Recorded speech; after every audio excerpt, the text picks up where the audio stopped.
ठीक है। अच्छा, इसको मैं तुम्हें बताता हूँ, ध्यान देखो। अच्छा, सबसे पहले एक बात ये बताना था कि जैसे करके मैं ये जो पेज है ना इसको थोड़ा टिल्ट करके लिखता हूँ, बिकॉज मैं लिखने के लिए ना बिल्कुल ऐसे करके ये वर्टिकल लिखने में प्रॉब्लम होती है। तो ये कंफ्यूजन नहीं होना चाहिए कि जब मैं यहाँ पे लिख रहा हूँ तो तुम ये मत समझ जाना कि ये क्या लिख दिया पहले ऊपर। ऐसा नहीं होना चाहिए बिल्कुल। तुम 12th क्लास में हो, एकदम मूर्ख तो हो नहीं। ये पता नहीं कि इसके बाद मैं ये लिख रहा हूँ, यहाँ से मैं लिख रहा हूँ तो समझ में आना चाहिए। बहुत से डिफरेंट टाइप के बच्चे होते हैं, जैसा नहीं सोचोगे वैसे टाइप के बच्चे भी मिलते हैं। तो वो ये ऐसा नहीं बोलो कि सर ये लिख दिया फिर ये मिसमैच नहीं होना चाहिए। ये अलग पेज है ना, देख लो, ये अलग पेज है, जुड़ा हुआ नहीं है इसके साथ। ये मैं अलग लेके लिख रहा हूँ, इसमें मिसमैच नहीं करना।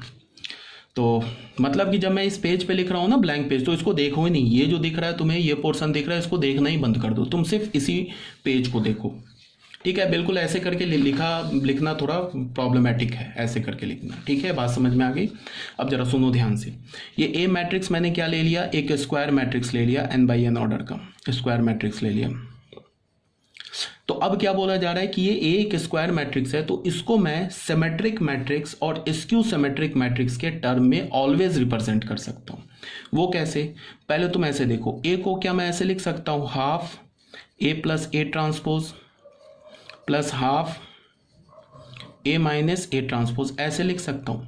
इसको तुम अगर मल्टीप्लाई करोगे तो हाफ ए प्लस हाफ ए मिलके ए बन जाएगा, जो कि लेफ्ट हैंड साइड है। और यहाँ से क्या आएगा, half A transpose minus half A transpose, जो कि कैंसिल होकर नल मैट्रिक्स हो जाएगा। तो इसको मैं ऑलवेज लिख सकता हूँ। अब तुम ये बताओ कि ये जो मैट्रिक्स है ना, ये तो अभी मैंने प्रूव किया है कि ये एक सिमेट्रिक मैट्रिक्स है। तो अगर तुमने सिमेट्रिक मैट्रिक्स में एक स्केलर मल्टीप्लाई किया तो वो भी सिमेट्रिक ही होता है। ऐसा नहीं कि वो सिमेट्रिक चेंज हो जाएगा।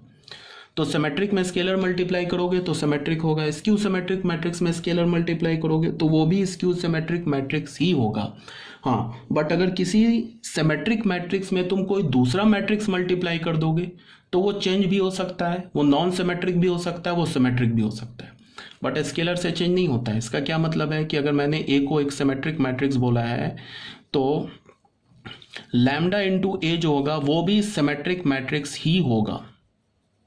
अगर ए को मैंने स्क्यू सिमेट्रिक बोला है, स्क्यू सिमेट्रिक मैट्रिक्स बोला है, तो जो हमारा लैम्डा इंटू ए होगा वो भी स्क्यू सिमेट्रिक मैट्रिक्स ही होगा।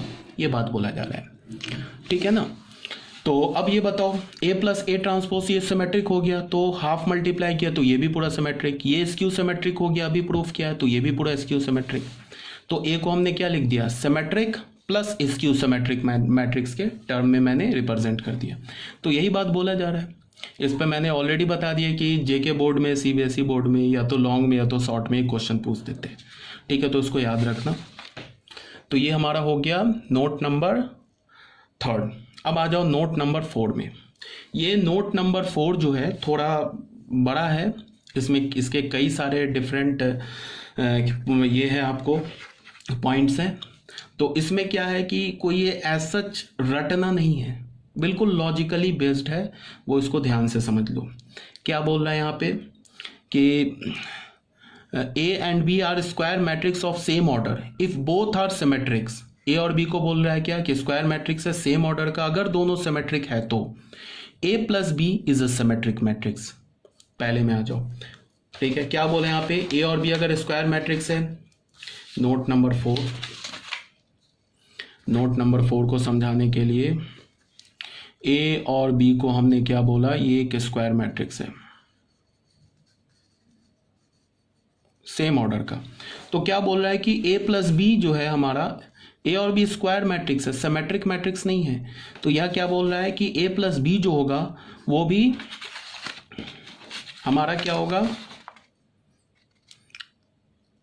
अच्छा ए बी जो स्क्वायर भी है और सिमेट्रिक भी है। देखो गिवन है यहाँ पे, देखो square matrix of same order and if both are symmetric matrix, यहाँ गिवन है ना। तो इसका मतलब ए और बी स्क्वायर मैट्रिक्स है और साथ में सिमेट्रिक भी है, सॉरी। तो हम अगर ए और बी को स्क्वायर और सिमेट्रिक है तो ए ट्रांसपोज को ए लिख सकते हैं एंड बी ट्रांसपोज को क्या लिख सकते हैं, बी लिख सकते हैं, कोई प्रॉब्लम नहीं है। तो क्या बोल रहा है कि ए प्लस बी जो होगा ये भी एक सिमेट्रिक मैट्रिक्स ही होगा। तो देख लो, ए प्लस बी का ट्रांसपोज लेंगे तो क्या मिल जाएगा हमें, A transpose B transpose. A transpose को यहाँ से क्या लिख सकते हैं, बी ट्रांसपोज को यहाँ से क्या लिख सकते हैं, बी। तो देख लो A plus B transpose is equal to A plus B. तो यहाँ से हमें क्या पता चल गया, A plus B is a symmetric matrix. Clear हो गया। तो ये फर्स्ट पॉइंट प्रूफ हो गया। दूसरे में क्या बोल रहा है, A minus B is a skew symmetric matrix if A and B is a skew symmetric matrix.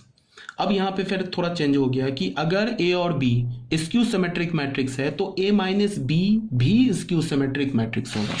इसका क्या मतलब है, ए को हमने और बी को क्या बोल दिया, यहाँ पे हमने स्क्यू सिमेट्रिक बोल दिया, इसे हमने स्क्यू सिमेट्रिक मैट्रिक्स बोल दिया। ठीक है, तो अगर ये स्क्यू सिमेट्रिक है तो ए ट्रांसपोज माइनस ए के इक्वल होगा, बी ट्रांसपोज माइनस बी के इक्वल होगा। तो यहाँ पे क्या बोल रहा है, ए माइनस बी जो मैट्रिक्स है ये भी स्क्यू सिमेट्रिक मैट्रिक्स ही होगा। देख लेते हैं, ए माइनस बी का ट्रांसपोज लिखा तो ये क्या होगा, A transpose minus B transpose, ऐसे हो गया। अब ए ट्रांसपोज को तुम यहाँ से क्या लिख सकते हो, माइनस ऑफ ए, माइनस तो है ही। अब बी ट्रांसपोज को क्या लिख सकते हो, माइनस ऑफ बी। तो यहाँ से हमें क्या पता चल गया, A plus B minus A plus B.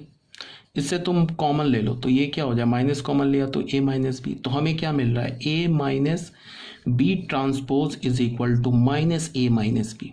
तो देख लो यहाँ से मिल रहा है ना हमें, या फिर इसको आप ऐसे लिख लो, A minus B is equal to minus A minus B transpose. तो हमें मिल गया ना, ए माइनस बी खुद अपने ट्रांसपोज के निगेटिव के इक्वल है। तो यहाँ से हमें क्या पता चला, A minus B is a skew symmetric matrix.